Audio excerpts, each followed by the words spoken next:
October 15th, 2017. Y'all are listening to What's Happening in Cleveland with Ohio. your host, Kevin Baird. Don Anderson. And Larry Mack. Brian won't be here this week because he has to get up early. And he was going to be on last week's show, so it was my fault that I canceled the show, even though it was his birthday the next day. So I was completely prepared for him to call off.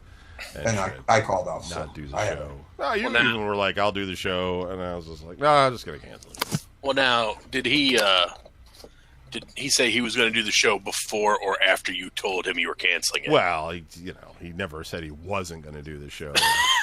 But you are right. He might Hey, have. I'm canceling the show. Oh, I was all set to do it this week, too.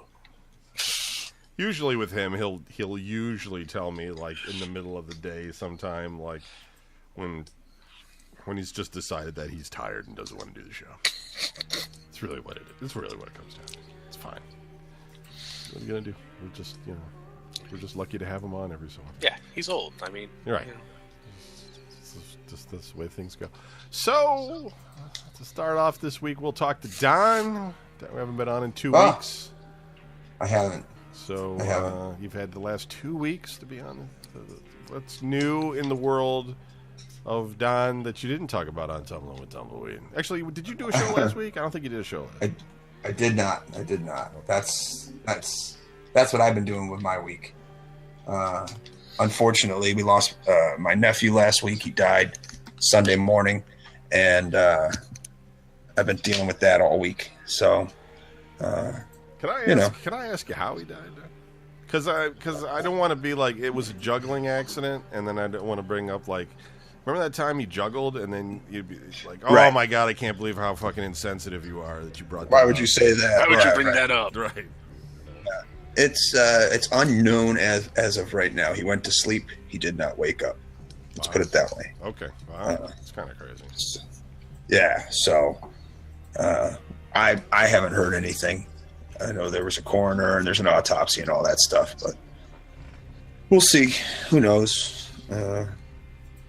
I mean, your brother and his wife have to be devastated, right? Crushed. Yeah, Crushed. Absolutely. Just disgustingly crushed. I mean, I'm crushed.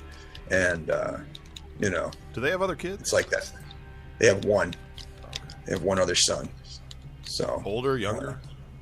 younger than Robbie. Rob. Yeah. So this was the nephew that I worked with. So he was the one that I always complained about, and I always made fun of. What's and the one you went to Slayer with, right? he was a metalhead. He was into Slayer. He was into partying. Go figure. And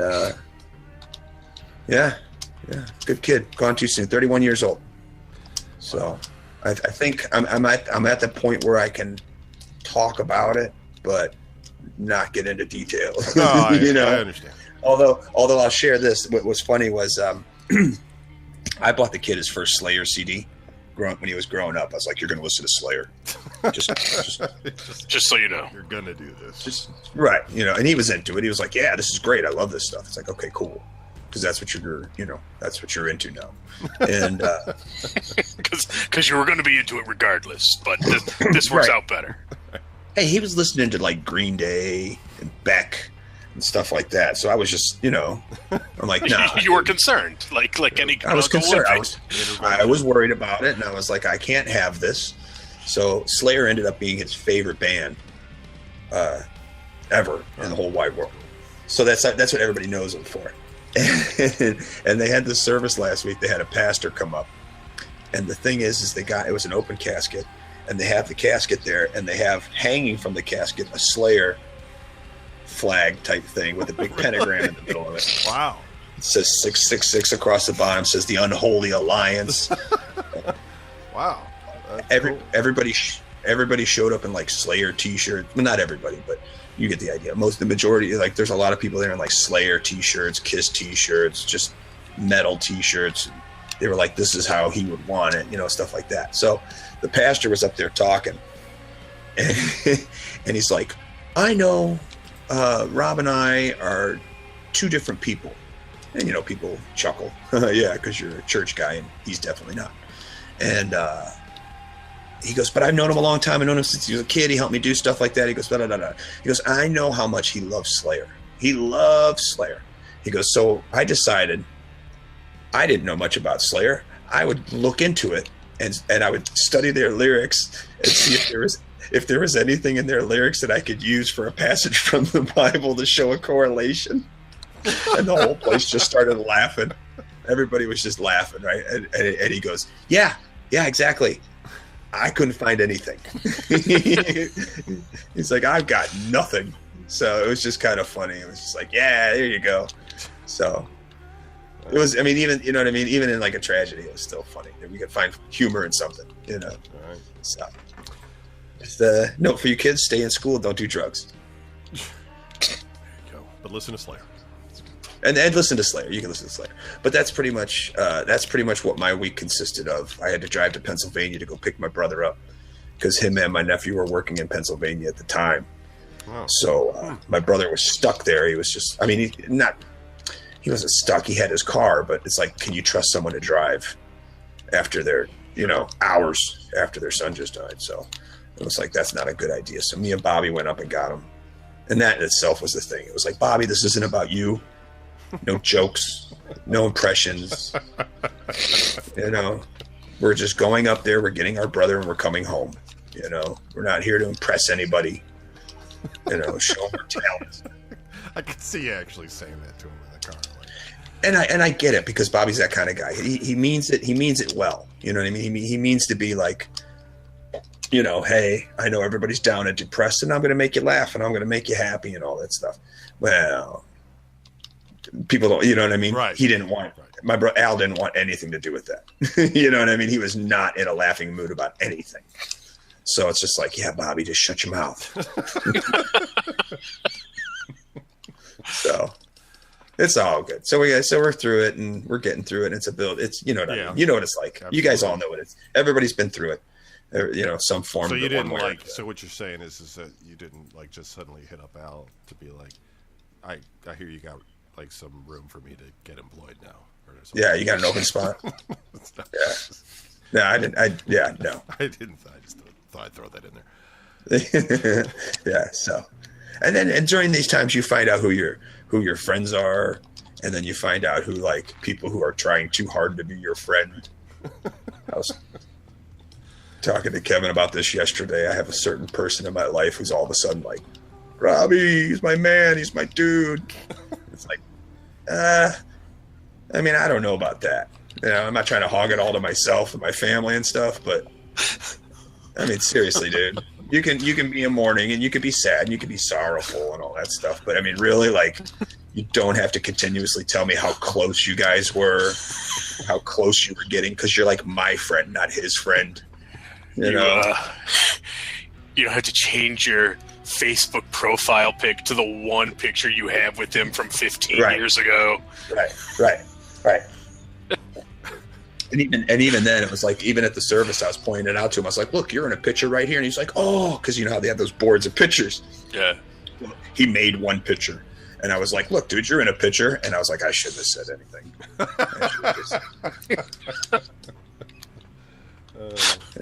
I should have just let it be. But whatever. I mean, there's all kinds of stories. I'll save them for Tuesday night. There you go. Give me a couple more days to, digest and make sure I don't break down. Because I still can. What time? What time is that on Tuesday? Tuesday nights, 11 o'clock, live. Tumbling with Tumbleweed. Get it on iTunes if you want, or you can go to Blog Talk Radio. I don't even know the name of the thing. If you actually have like one of those Alexa things from Amazon, and probably Google Home, I think you can just say, on mine anyway, with Alexa, you can be like, Alexa, play Tumbling with Tumbleweed, and it will totally be like, playing the latest episode of Tumbling with Tumbleweed, and it'll just start playing. Yeah. It completely fails with video game news radio. Because the name's too generic, I guess. Yeah. Sometimes it works, and sometimes it doesn't matter anyway. It shows really what's happening in Cleveland. One of these days, when I become unemployed, I'll change everything so that it actually says that on the listing. All right, Larry, how was your last 2 weeks? Yes, I know you had your Friday the 13th thing that I didn't go to because I guess you're having a fire this coming week, so I'll probably go to that if it's not a freaking torrential downpour.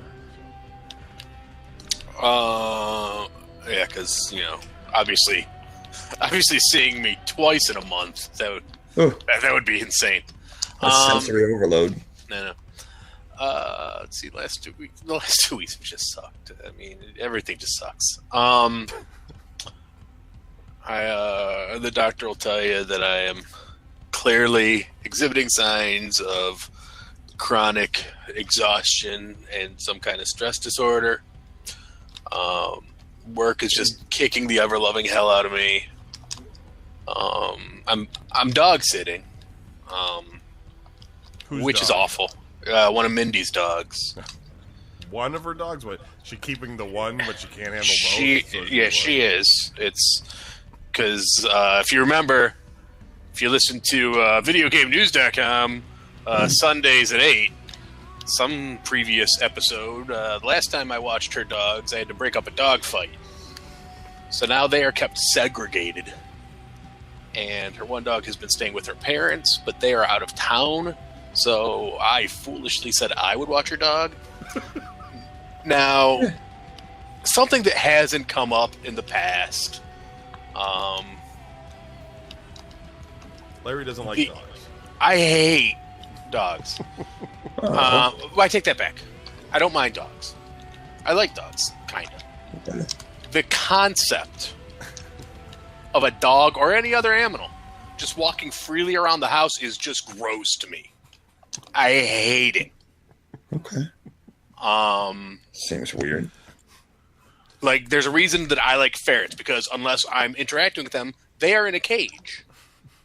I don't have to worry about stepping on them when I get off the couch.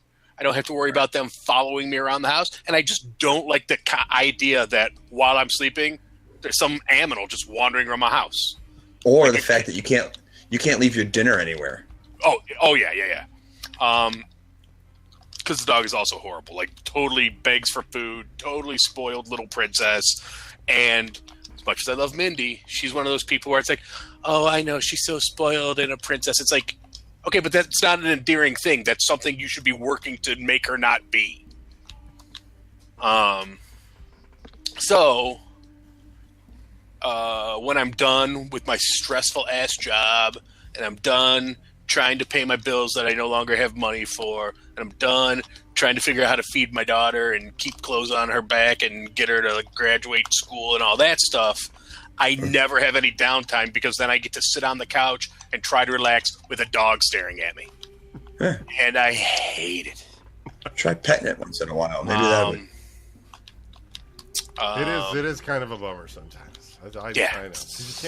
You gotta take care of the dog. I know. You can't leave and things. The good news is Lizzie loves it. So mostly the dog just stays in her room, because it has become clear that Lizzie's going to give the dog far more affection. But she probably doesn't drop as many food items from her mouth onto the floor as Larry does. Mm-hmm. Yeah. So I've had that going for me. Now, as a thank you, because I agreed to do this ginormous task, Mindy hooked me up with the Superjoint Devil Driver concert this week, which was a nice thought. Also, something that hasn't come up before on the show, I hate Superjoint. Like, if you took all of the talent out of Pantera, so basically left one guy from Pantera, and then made that band play punk music that wasn't very good, that would be Superjoint. Huh. Now I do like Devil Drivers. That was cool, and I know one of the opening bands because I work with a guy, so it wasn't a complete waste. So I had to do that. Then I had my Friday the 13th thing, and for the first time ever, actually got through all 10 of them. Started at 8 a.m. And my buddy Warren and I finished up the last one about 11:30. And then, like, people filtered in here and there during the day. So finally got through all the Friday the 13th on one of these things. Wow. Did you even watch the new ones? Or new one? No, I don't count that one because that's the one. Like, I didn't watch Freddy vs. Jason because I only had that on VHS and I didn't want to go downstairs for that one movie. And the remake from 2009 or whatever is the one Friday the 13th I don't own because it was terrible. Speaking as a guy, speaking as a guy who owns Jason Takes Manhattan and Jason Goes to Hell and Jason X, the remake was terrible. Yeah, so that's been pretty much it. Like, just good news, but it's like that. It's that kind of Larry good news where it sounds like good news, but then you realize that it's happening to Larry, so something is going to make it less good than you would expect. So the good news is, I got a letter from my mortgage provider letting me know that there was a surplus in my escrow account. So they were refunding me the surplus. Oh boy! They sent me a check for 3 cents. What? For real? Oh, my computer just crashed. Hang on, folks. My computer just totally blue screened. Not that you'll know because I'm going to pause it, but that's what happened to the audio. Hold on.